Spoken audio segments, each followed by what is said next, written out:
A man must have a code. Welcome to TYT Community. This is the second episode ever. My name is Kimani David. I'm the Young Turks Community Ambassador. And with me today we have Jeff Waldorf and Kevin Wayne. My name is Jeff Waldorf. I have a blog at another progressive blog, blogspot.com. I'm Kevin Wayne. I have also have a blog. It's veritynation.wordpress.com. TYT community member. I'm from Florida. Moving right along, we'll get right into the Obama speech. Madam Chairwoman, delegates, I accept your nomination for President of the United States.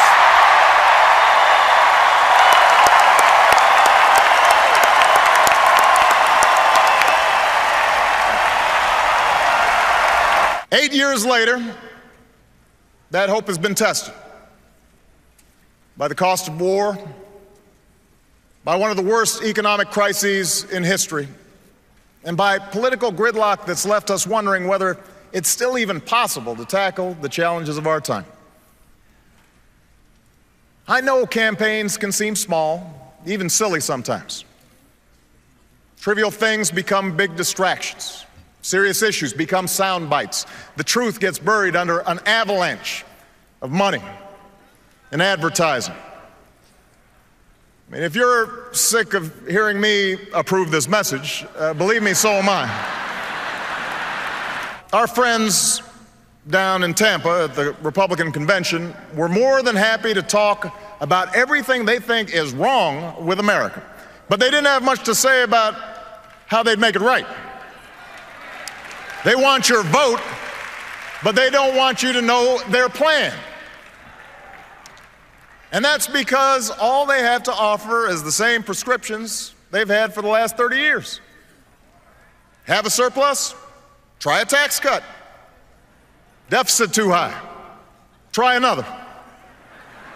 Feel a cold coming on? Take 2 tax cuts, roll back some regulations, and call us in the morning. Now, I won't pretend the path I'm offering is quick or easy. I never have. You didn't elect me to tell you what you wanted to hear. You elected me to tell you the truth. Our problems can be solved. Our challenges can be met.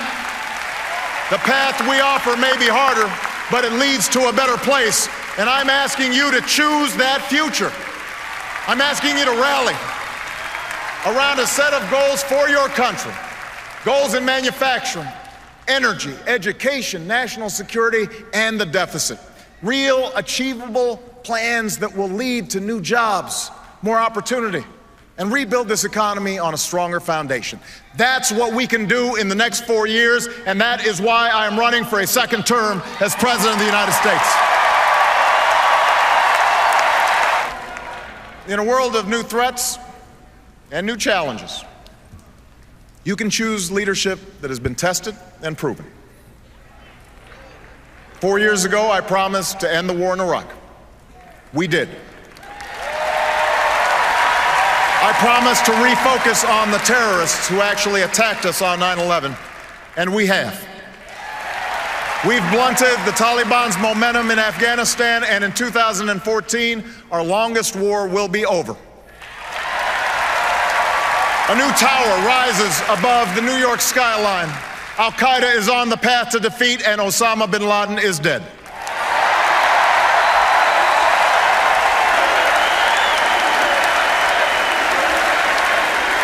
Now we have a choice. My opponent and his running mate are new to foreign policy. But from all that we've seen and heard, they want to take us back to an era of blustering and blundering that cost America so dearly. After all, you don't call Russia our #1 enemy, not Al-Qaeda, Russia, unless you're still stuck in a Cold War mind warp.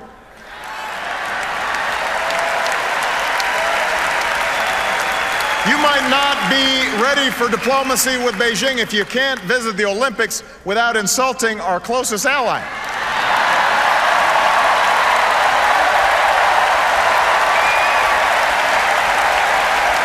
My opponent My opponent said that it was tragic to end the war in Iraq. And he won't tell us how he'll end the war in Afghanistan. Well, I have, and I will.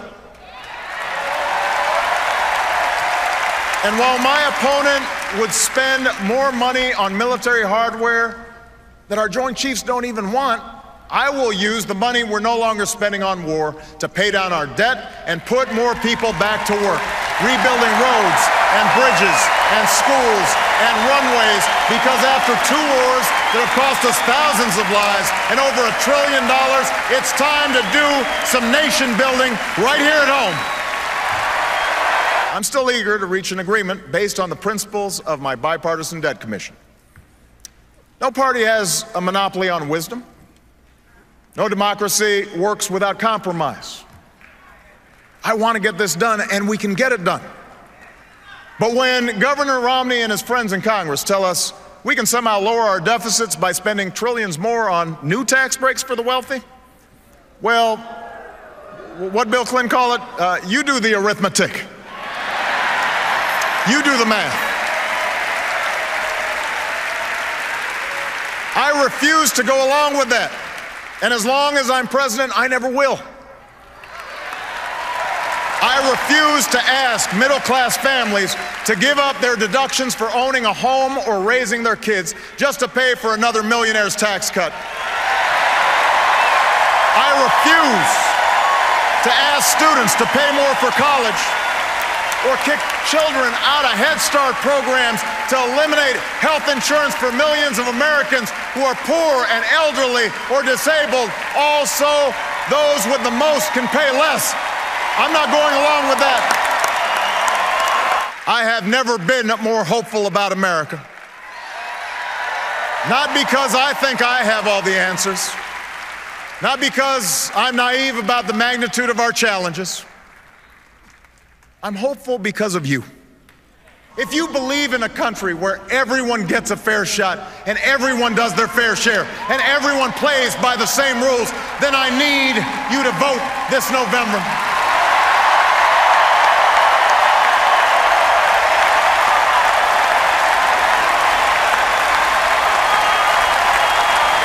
America, I never said this journey would be easy, and I won't promise that now. Yes, our path is harder, but it leads to a better place. Yes, our road is longer, but we travel it together. We don't turn back. We leave no one behind. We pull each other up.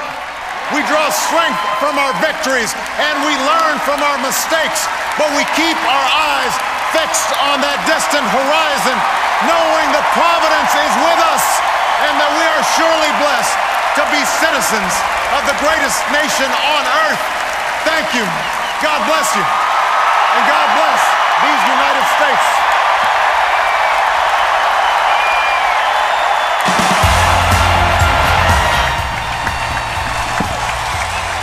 A couple of things that are really important to me are the foreign policy issues. Though he gave Mitt a hell of a dig on those, it was well deserved. Foreign policy, extremely important, and I believe Mitt is dangerous and leading us toward war if he gets the presidency, which we don't need any more of. And the other was nation building. I'm very pleased that he's interested in nation building.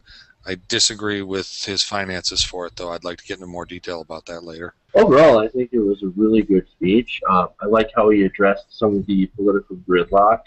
I also really liked how he said how the truth usually gets buried under a mountain of money. I think that is a very important point. It kind of hints that he is behind an amendment to get the money out, and I don't blame him because he's getting buried by it right now.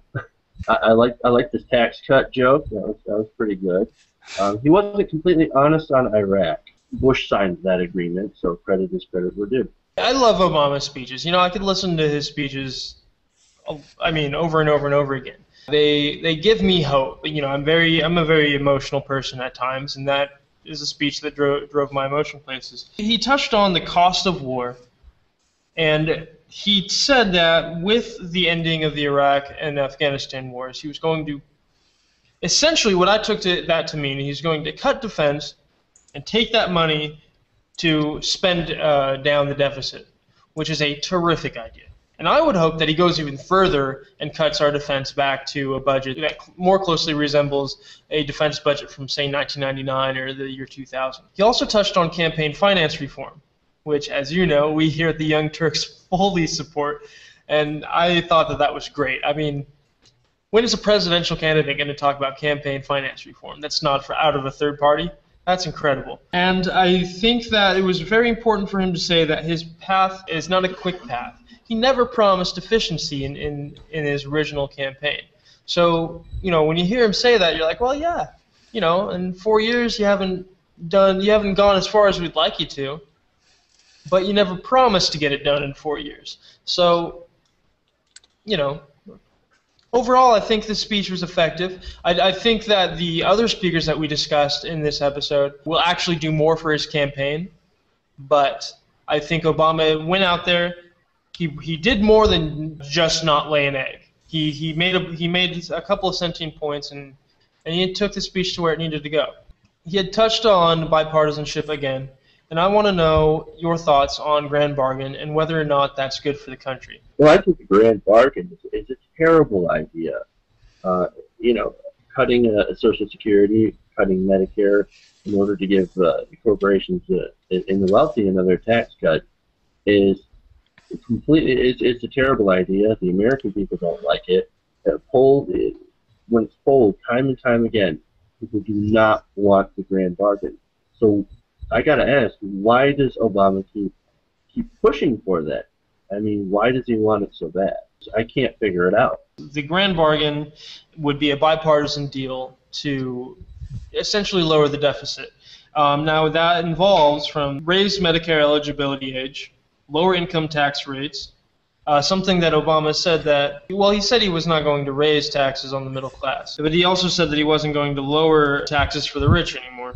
Those are the two aspects of the grand bargain that I find most important. They're also talking about not increasing Social Security payouts in terms of adjusting them for inflation and whatnot. So, Kevin, what do you think about the grand bargain? Do you think that that's what he was alluding to, and do you think that it's good for the nation? First things first, I don't think in an overall package as stands that it's good for the nation. I think it's extremely bad for the nation as stands. We can't hit those social programs that hard yet. In stages, I think those bargains can come in stages. Can those ages be raised at a later date? Yes, I think so. The reason is because people are becoming healthier and living longer, but not here in America as much as the rest of the world. We would get there if the healthcare expands more, although I still, want to give seniors all respect. One of the things I see in the grand bargain is raising taxes for everybody, whether we like it or not, middle class, lower income classes, all but the very most of the poor. Everybody really needs to have their taxes raised, whether they like it or not. We have a debt that we need to pay down before our kids come into play on that debt, and that's very necessary. I don't think that it's going to be from the military cutback from the end of the wars. There's not enough money from that. It's exactly as you said. We still have budgeted in $500 billion, and that needs to be somewhere around $300 billion, in my opinion. And then that extra couple hundred billion go toward nation building, and you'd see a lot less need for that grand bargain if we did some nation building, because you'd wind up getting more and more and more tax revenue in from all those workers coming into the stream of taxes at that point. So I think the grand bargain is more of a threatening tone at this point, and I think Clinton preluded to that. The grand bargain really is we're all going to have to make a little bit of sacrifice, and that includes everybody paying a little bit higher taxes. You just can't run on that principle like Clinton did now. Clinton flat out ran on, I'm going to raise your taxes. I mean, he flat out said it in campaigning, and he came in and he did it. That wouldn't work in this modern day, so I think we're being alluded to it happening over a slow period of time, and I think that's all that grand bargain really is. I don't think it'll play through. I completely agree that debt is a problem, but we can find better ways of addressing this debt. We could get rid of some of that corporate welfare that tends to go to the oil companies, for example. We can instead use that money to help pay down the debt. We give too much money in subsidies to companies that don't need it.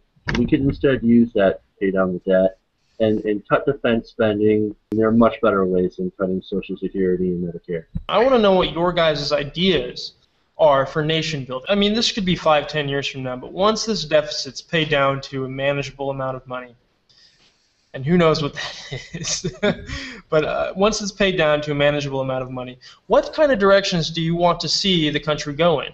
And in the next 4 years, what kind of directions do you want to see the country go in terms of nation building? First off, I don't think we have to wait 10 years down the road like your suggestion was there. I'm saying in these next 4 years, we can immediately start it, and I think we should. Nation building for me can be involved immediately. And that happens to be let the tax cuts roll. Let them roll off. Let those tax cuts end, even on the middle class. I know it might seem hard right now, but you have to imagine that your dollar, the worth of your dollar, is instantly going to go up. Right now, your dollar is lowered almost 40% of its value from the Clinton era. And the reason that happened is because we're in deficit spending. If we get rid of that deficit spending, your dollar value is immediately going to start coming back up because our creditors will trust us better. But once that happens, now we can take a couple $100 million from the defense budget and put it into the nation building, which would only take about $3 trillion over about 20 years. And I know that number sounds big, but it's a couple $100 billion out of the defense budget going into that. We can still move forward. We can take that money, put it into that, and you'll put literally millions and millions of people to work building a smart grid for electricity, put electricity around the entire U.S. and at the exact same time along the highway systems put in the high-speed rail system. A lot of work to be put into that. Would it need future subsidies? Yes, but that's okay. We put future subsidies into the highway, but it's employment, and it's a lot of work. It's a lot of transportation. I mean, it really would lower a lot of driving and greenhouse gases. That is just a good plan just to bring us into the 21st century with other countries, and there's no excuse not to be doing it. We can move that power, that wind power and that solar power around this U.S. if we build this grid, and there's no sense in not beginning that immediately within these 4 years. This war is going to end 2014. The next day, the nation building starts. Bottom line, and that's how I see it. Nation building for me involves an investment in education. I think that's one of the most important things. It's also a very long-term goal. It might even be longer than what you were originally saying. But if you invest in education now, in college education, invest in schools, and as well as roads and bridges, I mean, that's also an important investment. But really, education is going to carry this nation forward into the further parts of the 21st century. I think education should be that should be such a primary goal for our nation building. And to dive a little further into that, we need higher education to be affordable again. And I'm not talking little cuts. I'm not talking lowering the prices a little bit. I'm saying you can go to university for, $5,000 a year. Like, that's what I want to see. I want to see languages being taught to children when they are in their primary education years, not when they're 16, 17 in high school when they're not going to care about learning another language and when their language receptors aren't active. I want to see more investment into our space program.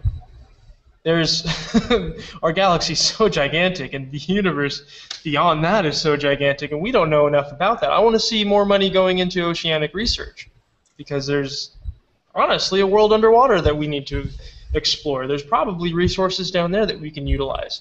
I want to see, as Kevin mentioned, clean energy. I want to see a nationwide energy grid. I would also like to see some more regulation on these corporations. For example, any country or any U.S. corporation that has employees overseas, if they're importing labor, then I want to see tariffs. I want to see them taxed for that imported labor. I want to see those jobs come back to the U.S. In terms of produce and product, I want to see those jobs come back to the U.S. as well. So if they're U.S. companies that are importing product, I want to see those jobs back in the United States. So charge them tariffs. It's not, you have to enact legislation to protect the citizens of this country, and that also means protecting their right to work. Because if you are a skilled worker, you have a right to be employed with that skill. Most companies, they don't consider themselves American. They're multinational now. But I see your point. If they want to do business in America, you should definitely hit them with a tax if all their labor is overseas. Because the incentive program, the subsidy program to get these jobs back in the U.S., that doesn't work. They just take our money and run. So let's reverse that. Let's say, hey, if you want us to buy your product, you need to. This is a give and take relationship. An outsourced labor tax. Every job that they put out into another country, they have to still pay tax on it here of 20% of those wages, which cannot be deducted from the worker. So the company has to pay 20% of their wages to outsourced employees anywhere in the world. And if they want to call themselves an international company, then to do so, they have to agree not to funnel any money into the political system whatsoever here. Not to mention, they are not eligible for subsidies. You know, I'm not against giving a tax cut for those who relocate some of their, all their business from overseas back to the United States. I think that's a good idea, but they shouldn't get the subsidies, like you said. I give them a little incentive to come back and a little reward. You're talking about a productive society. I mean, we really need to go forward instead of backwards, and it really is that simple. We're going into the 21st century, and we're trying to take ourselves back to the early 1900s or the late 1800s in the way we treat workers and the way we treat our citizens even. That's just really the wrong way to go. I mean, let's become a more advanced civilization and an advanced culture. You can do some shit and be like, what the fuck, but hey, just never on no Sunday, man.